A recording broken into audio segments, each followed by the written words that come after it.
India கூட்டணியில் உள்ள கட்சிகளினுடைய கூட்டம் அப்படிங்கிறது இன்னைக்கு டெல்லியில நடந்திருக்கு. இந்த கூட்டத்துல திமுகவும் ஆம் ஆத்மியும் கலந்து கொள்ளவில்லை அப்படிங்கிறது காங்கிரஸை தவிர்த்து அந்த கூட்டணியில் இருக்கக்கூடிய மற்ற கட்சியினுடைய தலைவர்கள் மத்தியில மிகப்பெரிய விவாத பொருளாக மாறி இருக்கு. மிகவும் முக்கியமா பார்த்தோம்னா அந்த கூட்டணியினுடைய முக்கிய தலைவர்கள்ல ஒருவரான சரத் பவார் திமுகவை இந்தியா கூட்டணியில் மீண்டும் கொண்டு வந்து இணைப்பதற்கான முயற்சியை இந்த கூட்டணி எடுக்க வேண்டும், அதற்காக மறுபடியும் நம்ம இன்னொரு கூட்டத்தை கூட்ட வேண்டும் அப்படிங்கிற அழுத்தத்தை கொடுத்திருக்கிறார். அதே மாதிரி இந்த கூட்டத்தில் கலந்து கொண்ட கட்சிகள் மார்க்சிஸ்ட் கம்யூனிஸ்ட் கட்சியா இருக்கட்டும், ஹேமந்த் சோரனுடைய JMM கட்சியாக இருக்கட்டும், இரண்டு கட்சிகளும் காங்கிரஸ் மீதான தங்களுடைய அதிருப்தியை வெளிப்படையாகவே அறிவித்திருக்கின்றன. இப்படி பல குழப்பங்களுக்கு மத்தியில இந்தியா கூட்டணி அடுத்தது என்னவாக மாறப்போகிறது? காங்கிரஸ் தலைமையை நிராகரித்து விட்டு ஒரு புதிய தலைமையை கொண்டு வர போகின்றனவா இந்தியா கூட்டணியினுடைய கட்சிகள்? இப்படி பல கேள்விகள் எழுந்திருக்குது. விரிவாக பார்க்கலாம். வணக்கம், இது தமிழ் குரல். நான் விவேகானந்தன். கடைசியா 2024 பாராளுமன்ற தேர்தலின் போது பார்த்தோம்னா இந்தியா கூட்டணி கட்சிகளினுடைய கூட்டம் நடந்தது. அதற்கு பிறகு கிட்டத்தட்ட 2 வருடம் கழித்து இப்போது மீண்டும் இந்தியா கூட்டணியினுடைய கட்சிகளின் கூட்டம் அப்படிங்கிறது, கலந்து ஆலோசனை கூட்டம் அப்படிங்கிறது நடத்தப்பட்டிருக்கிறது. இந்த கூட்டம் முக்கியமா பார்த்தோம்னா காங்கிரஸ் கட்சி திமுக கூட்டணியிலிருந்து வெளியில போய் தாவேகாவுடன் சேர்ந்து ஆட்சியில் பங்கேற்றதற்கு பின்னால் இந்த கூட்டம் நடந்திருக்கிறது. இந்த கூட்டத்துக்கான அறிவிப்பு வெளியானப்பவே பார்த்தோம்னா இந்த கூட்டணியில தாவேகாவுக்கும் காங்கிரஸ் கட்சி அழைப்பு விடுத்திருந்தது. இதனால பார்த்தோம்னா இந்த கூட்டத்துல திமுக கலந்து கொள்ளுமா அல்லது கலந்துக்காதா அப்படின்னு பல கேள்விகள் இருந்திருந்தது. அதுக்கு பதிலளிக்கிற மாதிரி திமுக தலைமையில இருந்து ஒரு அறிவிப்பு வெளியிடப்பட்டிருந்தது. அந்த அறிவிப்புல அவங்க கிளியர் கட்டா என்ன சொல்லியிருந்தாங்க அப்படின்னா, காங்கிரஸ் கட்சி கலந்து கொள்கிற கூட்டத்தில் எங்களால் கலந்து கொள்ள முடியாது. காங்கிரஸ் கட்சி எங்கள் முதுகில் குத்தி இருக்கிறது, அதனால அவங்க கலந்துக்கிற கூட்டத்துல எங்களால கலந்துக்க முடியாது. ஆனா இந்தியா கூட்டணியில இருக்கக்கூடிய மற்ற கட்சிகள் அவங்கெல்லாம் ஏதாவது அவங்களுக்கு ஒரு பிரச்சனை அல்லது அவங்க ஒரு பிரச்சனைக்காக குரல் கொடுக்குறாங்க அப்படின்னா அந்த பிரச்சனையில் அவங்களோடு கைகோர்க்குவதில் திமுகவிற்கு எந்த தயக்கமும் இல்லை அப்படின்னு அந்த அறிக்கையில கிளியரா சொல்லியிருந்தாங்க. அதனால பார்த்தோம்னா இன்னைக்கு நடந்த அந்த கூட்டத்துல திமுக கலந்துக்கல. அதே மாதிரி ஆம் ஆத்மி கட்சி அவங்களும் பார்த்தோம்னா அரவிந்த் கெஜ்ரிவால் தலைமையிலான அவங்களும் இந்த கூட்டணியை புறக்கணித்திருக்கிறாங்க. அப்ப 2 முக்கியமான கட்சிகள், இந்த கூட்டணியினுடைய ஒரு இதயம் மாதிரி இருந்த 2 முக்கியமான கட்சிகள் இந்த கூட்டணியினுடைய கலந்தாலோசனை கூட்டத்தை புறக்கணித்திருப்பது அப்படிங்கிறது, இதுல கலந்துகிட்ட மற்ற கட்சிகளினுடைய தலைவர்கள் எல்லாரையுமே ஒரு மாதிரி அவங்கள ஒரு மிகப்பெரிய விவாதத்துக்குள்ள கேள்விகளுக்குள்ள தள்ளி இருக்கு. கிட்டத்தட்ட இன்னைக்கு நடந்த கூட்டத்துல பார்த்தோம்னா 23 கட்சிகள் கலந்துட்டு இருந்தாங்க. அந்த கூட்டத்துல அகிலேஷ் யாதவ், மம்தா பானர்ஜி, தேஜஸ்வி யாதவ், இப்படி பல தலைவர்கள் கலந்துக்கிட்டாங்க. உத்தவ் தாக்கரேனுடைய சிவசேனா கலந்துகிட்டு இருந்திருக்கு, CPM கலந்துகிட்டு இருந்திருக்கு, JMM கலந்துகிட்டு இருந்திருக்கு, பல கட்சிகள் கலந்துகிட்டு இருந்திருக்கிறாங்க. மம்தா பானர்ஜி அவங்க தேர்தல் தோல்விக்கு பிறகு, மிகப்பெரிய தேர்தல் தோல்விக்கு பிறகு இந்த கூட்டத்தில் கலந்துக்கிறாங்க. தேர்தல் தோல்விக்கு பிறகு மம்தா பானர்ஜிக்கு பார்த்தோம்னா அவங்க கட்சியே ஒரு மிகப்பெரிய சர்ச்சையில இருக்கு. கிட்டத்தட்ட அவங்க கட்சியில இருந்து பல MLAக்கள், மம்தா பானர்ஜி இங்க இந்தியா கூட்டத்தில் கலந்து கொண்டு இருக்கக்கூடிய அதே சமயத்துல திரிணாமுல் காங்கிரஸ் கட்சியினுடைய பல MPக்கள் தனியாக கூட்டம் நடத்தி இருக்கிறது. அவங்க மம்தாவை விட்டு தனியாக விலகுவதை போல கூட்டம் நடத்தி இருப்பது அப்படிங்கிறதும் பெரிய சர்ச்சையை உண்டாக்கி இருக்குது. அதே மாதிரி மம்தா பானர்ஜி நடத்தின கூட்டத்துல பார்த்தோம், அவங்க தேர்தல் முடிவுகள் வந்த பிறகு நடத்தின கூட்டத்துல மொத்தமா அவங்க ஜெயிச்ச 80 MLAக்கள்ல 60 MLAக்கள் புறக்கணிச்சிருந்தாங்க அப்படிங்கிறதும், திரிணாமுல் காங்கிரஸ் கட்சியே மம்தா பானர்ஜியிடமிருந்து பறிக்கப்படுமா அப்படின்லாம் பல கேள்விகள் இருந்திருந்தது. ஸோ இப்படிப்பட்ட பல சர்ச்சைகளுக்கு மத்தியில் மம்தா பானர்ஜி இந்த கூட்டத்தில் கலந்துகிட்டு இருந்திருக்காங்க. இந்த கூட்டத்தில் பார்த்தோம்னா நம்ம இந்த நீட் எக்ஸாம்ல பேப்பர் லீக் ஆன விஷயம், CBSE சம்பந்தமான அந்த பிரச்சனை, அதே மாதிரி இந்த எரிபொருள் விலை உயர்வது, பெட்ரோல் டீசல் விலை உயர்வு, அத்தியாவசிய பொருட்களின் விலை உயர்வு, இதெல்லாம் சம்பந்தமா நம்ம அடுத்த கட்ட நகர்வுகளை முன்னெடுக்கணும், இது சம்பந்தமா போராட்டங்களை முன்னெடுக்கணும் அப்படின்லாம் முடிவுகளை எடுத்திருக்கிறாங்க. இதுல ரொம்ப குறிப்பா விவாதத்துக்கு உள்ளானது இந்த கூட்டணியினுடைய ஒற்றுமை அப்படிங்கிறது தான். இது என்ன அளவுக்கு இந்த கூட்டணி ஒற்றுமையா இருக்குது அப்படிங்கிறது பெரிய கேள்வியா இருந்த சூழல்ல தான் மல்லிகார்ஜுன கார்கே காங்கிரஸ் தலைவர் பார்த்தோம்னா அவர் இல்லை, இதை நம்ம பாஜக எதிர்ப்பு அப்படிங்கிற அடிப்படையில் நம்ம எல்லாருமே நம்மளுடைய கருத்து வேறுபாடுகள்லாம் மறந்துட்டு நம்ம எல்லாருமே ஒன்றிணையணும், ஒற்றுமை தான் முக்கியம் அப்படின்லாம் ஒற்றுமைக்கு அழைப்பு விடுத்திருந்தாரு. இந்த சூழல்ல தான் பார்த்தோம்னா திமுகவினுடைய ஆப்சன்ஸ் அப்படிங்கிறது பல கேள்விகளை எழுப்பி இருக்குது. ஏன் அப்படின்னா ஒரு தேர்தல் தோல்வி அடிப்படையில் மட்டுமே ஒரு கூட்டணியிலிருந்து இன்னொரு கூட்டணிக்கு தாவி ஒரு பெரிய குழப்பத்தை இந்தியா கூட்டணிக்குள் காங்கிரஸ் கட்சி உருவாக்கி இருக்கிறது அப்படிங்கிறது தான் கூட்டணி கட்சியினுடைய அனைத்து தலைவர்களுடைய எண்ணமா இருக்குது.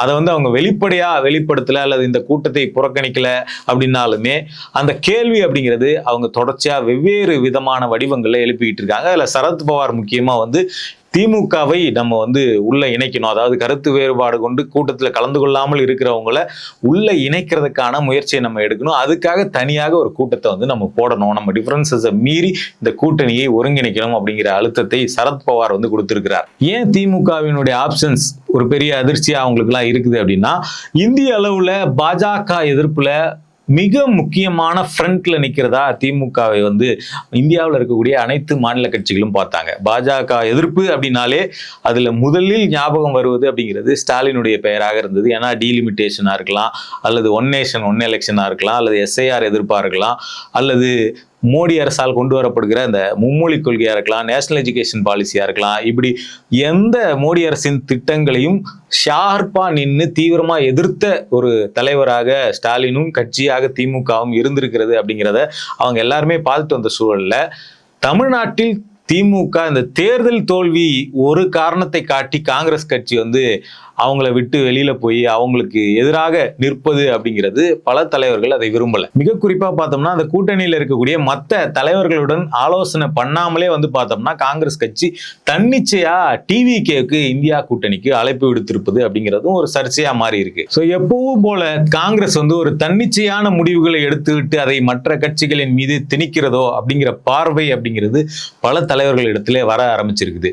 அதுல ரொம்ப குறிப்பா பார்த்தோம்னா சிபிஎம் பொறுத்த வரைக்கும் அவங்க இந்தியா கூட்டணியில் தொடர்றதை அவங்க விரும்பினாலுமே, அவங்க இந்த கூட்டத்தில் கலந்துகிட்டாலுமே அவங்க ஒரு முக்கியமான விமர்சனத்தை காங்கிரஸ் மேல வச்சிருக்கிறாங்க. அது என்ன அப்படின்னா, கேரளாவில் நடந்த எலெக்ஷன்ல கம்யூனிஸ்ட் கட்சி பாஜகவோடு கூட்டணி வச்சிருக்கிறாங்க, அவங்க பாஜகவோடு மறைமுகமா இணைஞ்சுதான் செயல்படுறாங்க அப்படின்லாம் கடுமையான விமர்சனங்களை நேரடியா ராகுல் காந்தியை வச்சிருந்தாரு. இதை கம்யூனிஸ்ட் கட்சி சுத்தமா விரும்பல. அவங்க அதை வெளிப்படையா சுட்டி காட்டியிருக்காங்க. என்ன அப்படின்னா, நாங்க உங்களோட நேஷனல் லெவல்ல அலையன்ஸ் பார்ட்னரா இருக்கிறோம், ஆனா ஒரு மாநில தேர்தல் நடக்குது அப்படிங்கிற ஒரே காரணத்துக்காக உங்களுடைய நேஷனல் அலையன்ஸ் பார்ட்னரை நீங்க பாஜகவோட கூட்டு வச்சிருக்கிறாங்கன்னு சொல்றீங்கன்னா இது அடிப்படையிலேயே நம்பகத்தன்மை, அதாவது கம்யூனிஸ்ட் கட்சியினுடைய நம்பகத்தன்மையை கேள்விக்குள்ளாக்குற வேலையாக இருக்குது.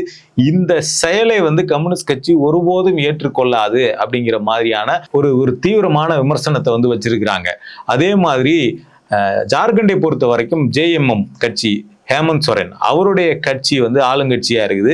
அங்க 2 ராஜ்யசபா சீட்டு அப்படிங்கிறது ஜார்க்கண்டுக்கு வந்திருக்குது. அதுக்கான தேர்தல் நடக்கும்போது இது ரெண்டுத்திலையும் ஜேஎம்எம் கட்சியினுடைய வேட்பாளர்களை நிறுத்தலாம் அப்படின்னு கலந்தாலோசனை பண்ணிக்கிட்டு இருக்கும் போதே காங்கிரஸ் கட்சி தன்னிச்சையாக காங்கிரஸ் கட்சியினுடைய ஒரு வேட்பாளரை அறிவிச்சிருக்கிறது அப்படிங்கிறதையும் ஜேஎம்எம் கட்சி கொஞ்சம் கூட விரும்பல. அதை அவங்க கடுமையாக எதிர்த்திருக்கிறாங்க. இதனால இந்த 2 கட்சிகளுமே இந்த கூட்டணிக்குள்ள இருந்தாலுமே அவங்க ஒரு பெரும் அதிருப்தியை காங்கிரஸ் மேல தெரிவிச்சிருக்கிறாங்க. இந்த மாதிரி காங்கிரஸ் கட்சி ஒரு மாநில அளவுல ஒரு எந்த கட்சி பலமா இருக்குதோ அந்த கட்சியை அங்கீகரிக்காம அங்கேயும் போயிட்டு நான் தான் பண்ணையார் வேலை பார்ப்பேன் அப்படிங்கிற மாதிரி காங்கிரஸ் கட்சி நடந்து கொள்வது தான் இந்த சிக்கலின் மையமாக இருக்குது. இதுல ரொம்ப குறிப்பா பார்த்தோம்னா இன்னைக்கு கூட பார்த்தோம்னா அந்த கட்சியினுடைய தலைவர்கள் ஒருவரான உதித் ராஜ் என்ன சொல்லியிருக்கிறார் அப்படின்னா, இந்த மாதிரி திமுக ஆம் ஆத்மி மாதிரியான கட்சிகள் இந்தியா கூட்டணியில கலந்துக்காதது அவங்கள தான் வீக்கன் பண்ணும் அப்படின்னு சொல்லியிருக்கிறார். அதாவது இந்தியா கூட்டணியில இல்லைன்னா அது திமுகவுக்கு தான் பலவீனமே தவிர திமுக இல்லாதது இந்தியா கூட்டணிக்கு பலவீனம்லாம் இல்லைங்கிற மாதிரியான ஒரு மீனிங்ல அவர் அதை சொல்லியிருக்கிறார். அதோட விட்டாரான்னு பார்த்தா இன்னொன்னு என்ன சொல்றாருன்னா, இப்ப அவங்களுக்கு இருக்கிறது ஒரே ஆப்ஷன் தான். அவங்களுக்கு இந்த மாதிரி பிரதமர் கேண்டிடேட்லாம் வர முடியாது. ஒண்ணு அவங்க நியூட்ரலா இருக்கணும், இல்ல பிஜேபி ஆதரிக்கணும். ரெண்டுமே பிஜேபியை ஆதரிப்பதற்கு சமம் தான் அப்படிங்கிற மாதிரி சொல்லியிருக்கிறார். அப்ப இது என்ன ஆகும்னா, ஏற்கனவே அதிருப்தியில் இருக்கக்கூடிய கட்சிகளை இன்னும் தூண்டிவிடக்கூடிய வேலையாகத்தான் இந்த மாதிரியான பேச்சுகள்லாம் இருக்கும். அப்ப இந்த நிலைமை யாரால வந்தது? இந்த திமுக இந்தியா கூட்டணியில நாங்க கலந்து கொள்ள மாட்டோம் அப்படிங்கிற சொல்லக்கூடிய நிலைமை யாரால வந்தது அப்படின்னு யோசிச்சு பார்த்தாலே ரொம்ப கிளியரா தெரியும். ஒரு தேர்தல் நடக்குது, திமுக கூட்டணியில நீங்க கலந்துக்கிட்டீங்க, திமுகவினுடைய ஆதரவோட ஒரு 5 எம்எல்ஏக்கள் ஜெயிக்கிறீங்க. ஜெயிச்ச மறுநாளே வந்து பார்த்தோம்னா ஒரு ஒரு ஒரு ஒரு ஃபார்மாலிட்டிக்கு கூட அந்த கூட்டணியினுடைய தலைமையை வந்து சந்திக்காம, அவங்களோட எந்த ஆலோசனையும் பண்ணாம, நீங்க என்ன முடிவெடுக்க போறீங்க அப்படின்னு எதையுமே கேட்காம நேரடியா போயிட்டு எதிர்க்கட்சியோட சேர்ந்து டிவிகேயோட சேர்ந்து அவங்களுடைய ஆட்சிக்கு ஆதரவு தரணும்னு சொன்னது மட்டும் இல்லாம அவங்க ஆட்சியிலேயே பங்கேற்கிறோம் அப்படின்னு அறிவிச்சது அப்படிங்கிறது வந்து ஒரு எந்த வகையிலுமே ஒரு லாயல் இல்லாத ஒரு தன்மை காங்கிரஸ் கட்சியின் மீது வெளிப்பட்டு இருக்குது. அப்ப இன்னைக்கு உதித்ராஜ் வந்து நீங்க கலந்துக்கலன்னா அது உங்களுக்கு தான் வீக்கன் ஆகும், அதனால வந்து நீங்க கலந்துக்குங்க, நியூட்ரலா இருந்து பாஜகவுக்கு ஆதரவு அளிச்சிடாதீங்க அப்படின்னு சொல்றதுக்கு இந்த 2 அமைச்சர் சொல்லாம கொள்ளாம போய் வாங்குறதுக்கு முன்னாடி அதை யோசிச்சிருக்கணும். இது மட்டும்தான் திமுக மட்டும்தான் காங்கிரஸோடு வந்து இந்த மாதிரியான முரண்ல இருக்குதான்னு கேட்டா பீகார்ல இதே மாதிரி ஒரு பெரும் குழப்பத்தை பீகார் தேர்தலில் வந்து எங்களுக்கு அளவுக்கு அதிகமான சீட்டு வேணும் அப்படின்னு காங்கிரஸ் வந்து தேஜஸ்வி யாதவ் ஆர்ஜேடி கட்சி கிட்ட ரொம்ப சண்டை போட்டு அதை வாங்கி பல தொகுதிகளில் வந்து பார்த்தோம்னா ஆர்ஜேடிக்கு எதிராகவே காங்கிரஸ் வேட்பாளர்களை நிறுத்தி இந்த மாதிரி எல்லாம் ஒரு குழப்பத்தை உருவாக்கி அந்த கூட்டணியின் மீது மக்களுக்கு ஒரு நம்பிக்கை இன்மையை ஏற்படுத்தி அங்க வந்து ரொம்ப சொற்பமான சீட்டுகள்ல தான் காங்கிரஸ் வந்து ஜெயிச்சிருந்தது. ஸோ அதுல காங்கிரஸ் நடந்துகிட்ட விதம் அப்படிங்கிறது தேஜஸ்வி யாதவுமே ஒரு அதிருப்திக்குள்ள தள்ளுச்சு அப்படிங்கிறது தான் உண்மை. இதே மாதிரி மேற்கு வங்கத்துல மம்தா பானர்ஜியினுடைய தோல்விக்கு பின்னால காங்கிரசினுடைய வேலையும் இருந்திருக்குது. ஒரு வகையில இப்படி பல கட்சிகள் சிவசேனா கட்சியோடு முரண்பட்டு மகாராஷ்டிராவில் வந்து பார்த்தோம்னா அந்த உள்ளாட்சி தேர்தலில் காங்கிரஸ் வந்து பல வேலைகளை பார்த்துருக்குறாங்க. இப்படி ஒவ்வொரு மாநிலத்திலுமே அந்த மாநிலத்தில் வலிமையா இருக்கிற கட்சியோட பல முரண்பாடுகளை காங்கிரஸ் வந்து இவங்க என்ன பண்றதுன்னா தேசிய லெவல்ல ஒரு அங்கீகாரம் நமக்கு தேவை அப்படின்னு தான் இந்த கூட்டணியை உருவாக்கி இருக்கிறாங்க. ஆனா அதுக்கு பதிலாக இவங்க என்ன பண்றதுன்னா அந்த இடத்துல இவங்கெல்லாம் நம்மளை ஆதரிச்சு நம்மள ஒரு இடத்துல பார்லிமெண்ட்ல ஒரு அப்போசிஷன் லீடரா இந்த கட்சிகள்லாம் சேர்ந்து தான் ராகுலை வந்து உட்கார வச்சிருக்கிறாங்க. ஆனா இவங்க என்ன பண்றதுன்னா அதை விட்டுட்டு பாஜக அல்லாத ஒரு கட்சி ஏதோ ஒரு மாநிலத்துல பலமா இருக்குதுன்னா அங்க போயிட்டு எனக்கும் இங்க வந்து சமமான பலம் வேணும்னு அவங்களோட போட்டி போட்டு இன்னுமே அந்த கட்சியோட சண்டை போட்டு இந்தியா கூட்டணியை வீக் பண்றது இல்லாம அந்த கட்சியையும் சேர்த்து வீக்கனாக்குற வேலையை பல இடங்கள்ல காங்கிரஸ் பண்ணிட்டு வர்றதுனாலதான் இந்த கூட்டணி கட்சியாக இருக்கிறவங்க வந்து ஒரு எல்லா இடத்துலயுமே காங்கிரஸ் மீதான ஒரு அதிருப்தியை வந்து அவங்க வெளிப்படுத்துறாங்க. அப்ப இந்த அதிருப்தியெல்லாம் தாண்டித்தான் இந்த இந்தியா கூட்டணியினுடைய கூட்டம் அப்படிங்கிறது இன்னைக்கு ஒருங்கிணைக்கப்பட்டிருக்கிறது. ஸோ அடுத்தடுத்த கூட்டங்கள் நடக்கும்போது தான் அடுத்த கட்டமா 2029 தேர்தலுக்கு இந்தியா கூட்டணி என்ன திட்டத்தை வைத்திருக்கிறது அப்படிங்கிறதெல்லாம் சம்பந்தமான விவாதங்கள் வரும்.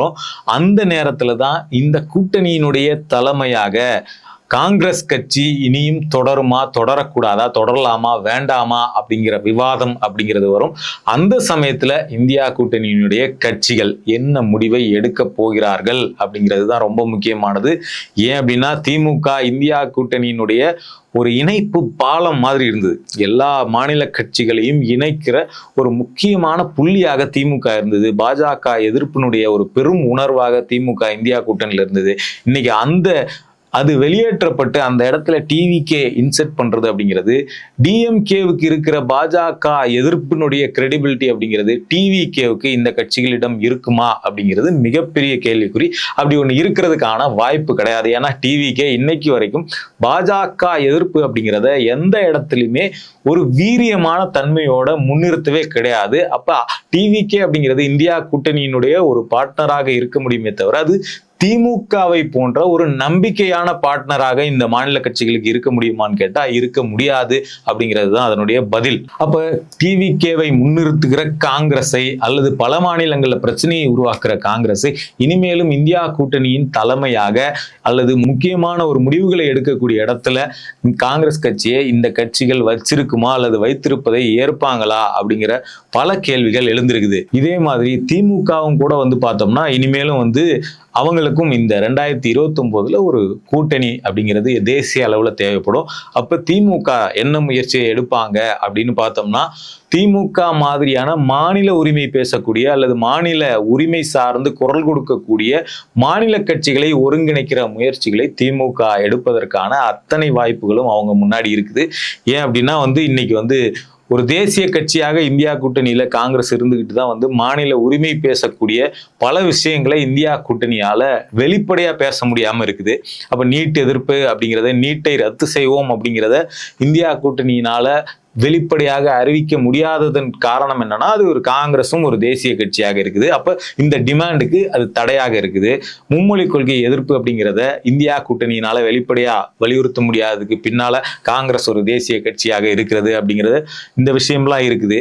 இதை தாண்டி மாநிலங்களின் மாநில உரிமை பேசக்கூடிய கட்சிகளின் கூட்டணியாக ஒரு கூட்டணியை திமுக உருவாக்குனா அது இந்த மாநில உரிமை சார்ந்த எல்லா விஷயங்களையும், எல்லா உரிமை சார்ந்த பிரச்சனைகளையும் வந்து பார்த்தோம்னா எந்த தயக்கமும் இல்லாம வெளிப்படையா வீரியமா இந்த தேர்தலில் கொண்டு போக முடியும். அப்படிங்கிறதன் பின்னணியில மாநில கூட்டணி, மாநிலங்களினுடைய கூட்டணியை திமுக உருவாக்குவதற்கான முயற்சிகளை எடுக்கும். இது இந்தியா கூட்டணியில் உள்ள பல மாநில கட்சிகளை அந்த கூட்டணியின் பக்கம் சாய்வதற்கான அத்தனை வாய்ப்புகளையும் உருவாக்கும். அப்படிங்கிறதும் காங்கிரஸ் கட்சிக்கு அதனுடைய எதிர்காலம் அடுத்த தேர்தலில் என்னவாக இருக்க போகிறது, இந்தியா கூட்டணியினுடைய எதிர்காலம் என்னவாக இருக்க போகிறது, பாஜக எதிர்ப்பு அப்படிங்கிறது காங்கிரஸை மையப்படுத்தியதாக இருக்க போகுதா அல்லது மாநில கட்சிகளை மையப்படுத்தியதாக இருக்க போகிறதா அப்படின்னு பல கேள்விகள் 2029 தேர்தலை மையப்படுத்தி எழுந்திருக்கிறது.